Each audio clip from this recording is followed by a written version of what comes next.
Hello friends, welcome back to my channel. ഇന്ന് നമുക്ക് നല്ല എളുപ്പത്തിൽ പൈനാപ്പിൾ വൈൻ വീട്ടിലെങ്ങനെ ഉണ്ടാക്കേണ്ടതെന്ന് കാണാം. അപ്പോൾ വേഗം വീട്ടിലേക്ക് കടന്നാലോ.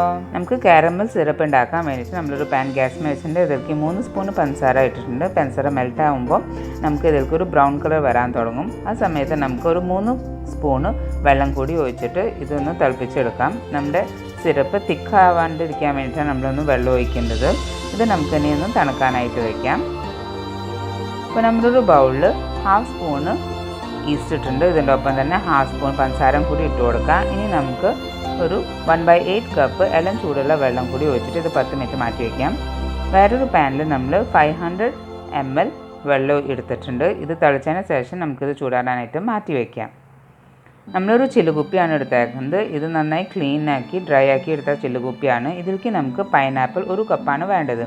ഇതിൻ്റെ വെയിറ്റ് ഇപ്പോൾ 300 ഗ്രാം ഉണ്ട്. ഇത് നല്ല മധുരമുള്ള പൈനാപ്പിളാണ്. അപ്പോൾ നിങ്ങൾ എപ്പോഴും എടുക്കുമ്പോൾ മധുരമുള്ള പൈനാപ്പിൾ എടുക്കാൻ നോക്കാം. ഇപ്പോൾ മധുരം കുറവാണെങ്കിൽ അതനുസരിച്ച് പഞ്ചസാരയുടെ അളവ് നിങ്ങൾ കൂട്ടിയാൽ മതി. 1 കപ്പ് പൈനാപ്പിളിന് ഇപ്പോൾ നമ്മൾ 1 കപ്പ് പഞ്ചസാര തന്നെയാണ് ഇടുന്നത്. ഇപ്പോൾ നിങ്ങൾക്ക് പൈനാപ്പിളിൻ്റെ മധുരം കുറവ് തോന്നുന്നുണ്ടെങ്കിൽ നിങ്ങൾ അത് 1.5 കപ്പോളം ആക്കാം. അതിനുശേഷം നമുക്ക് വേണ്ടത് 3 കറിയാമ്പൂ, പിന്നെ 4 ചെറിയ കഷ്ണം കറുവപ്പട്ടയാണ്. ഇതും കൂടി ഇട്ടതിന് ശേഷം നമ്മൾ ഉണ്ടാക്കി വെച്ച കാരമൽ സിറപ്പും കൂടി ഇതിലേക്ക് ഇട്ട് കൊടുക്കാം. അതിട്ടതിന് ശേഷം നമുക്ക് ഇതിലേക്ക് നമ്മുടെ ഫെർമെൻ്റായി വന്ന നമ്മുടെ ഈസ്റ്റും കൂടി ഇട്ട് കൊടുക്കാം. അതിന് ശേഷം നമ്മൾ തിളപ്പിച്ച് ആറി വെച്ച വെള്ളം നമുക്ക് ഇതിലേക്ക് ഒഴിച്ചു കൊടുക്കാം. വെള്ളം ഒഴിച്ചതിന് ശേഷം നിങ്ങൾ എപ്പോഴും ശ്രദ്ധിക്കുക, ഇത് വെള്ളവും നമ്മുടെ മൂടിയും തമ്മിൽ ഒരു ഗ്യാപ്പ് വേണം. അപ്പോഴാണ് അതിൻ്റെ ഫെർമെൻറ്റേഷൻ നടക്കുമ്പോൾ അതിന് സ്പേസ് ഉണ്ടാവുക. ഇത് നമുക്കിനി അനക്കാണ്ട് അടിച്ചിട്ട് ഒരു ഡാർക്കായിട്ടുള്ള പ്ലേസിൽ ഒരു 14 ദിവസത്തേക്ക് മാറ്റി വയ്ക്കാം. ഇപ്പോൾ ഒരു 14 ദിവസം കഴിഞ്ഞിട്ട് നിങ്ങൾ കാണാം ഇതിൻ്റെ പൈനാപ്പിളിൻ്റെ പീസസൊക്കെ മുകളിലേക്ക് വന്നിട്ട് നമ്മുടെ ക്ലിയർ ലിക്വിഡൊക്കെ നിങ്ങൾക്ക് കാണാൻ പറ്റും. ഇപ്പോൾ നമുക്കൊരു വേറെ ചില്ലുകുപ്പി, നന്നായി ക്ലീൻ ആയിട്ടുള്ള ചില്ലുകുപ്പി വേണം. ഇതിൻ്റെ മുകളിൽ ഒരു ഫണൽ വയ്ക്കുക, പിന്നെ ഒരു കോട്ടൺ തുണി ഇതിൻ്റെ മുകളിലേക്ക് വയ്ക്കാം. അപ്പോൾ നമുക്ക് ഇതിൻ്റെ വേറെ കഷ്ണങ്ങളൊന്നും അതിലേക്ക് പോകാണ്ടിരിക്കാൻ വേണ്ടിയിട്ടാണ്. ഇത് നമുക്കിനി ഫിൽറ്റർ ചെയ്തിട്ട് ആ ചില്ലുകുപ്പിയിലേക്ക് ഒഴിച്ചെടുക്കാം.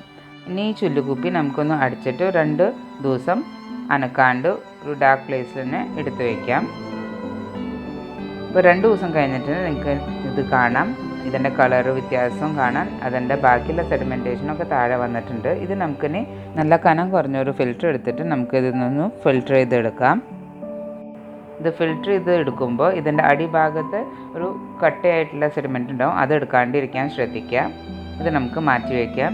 ഇത് നമുക്കിനി ക്ലീൻ ആയിട്ടുള്ള ഒരു ഗ്ലാസ് ബോട്ടിലേക്ക് ഒഴിച്ചെടുക്കാം. ഇപ്പോൾ നിങ്ങൾക്ക് കാണാം, ഇത്ര എളുപ്പത്തിലാണ് നമ്മുടെ പൈനാപ്പിൾ വൈൻ ഇവിടെ റെഡി ആയിരിക്കുന്നത്. നിങ്ങളിപ്പോൾ എന്തായാലും ട്രൈ ചെയ്ത് നോക്കിയോളൂ. നല്ല എളുപ്പമാണ് ഉണ്ടാക്കാനായിട്ട്. നിങ്ങൾക്ക് തീർച്ചയായും ഇഷ്ടമാവും. നിങ്ങൾ എന്തായാലും വീട്ടിൽ ട്രൈ ചെയ്ത് നോക്കുക. നല്ല എളുപ്പത്തിൽ റെഡി ആവുന്ന വൈനാണ്. അപ്പോൾ നെക്സ്റ്റ് വീഡിയോയിൽ കാണുന്നവരെ ബൈ.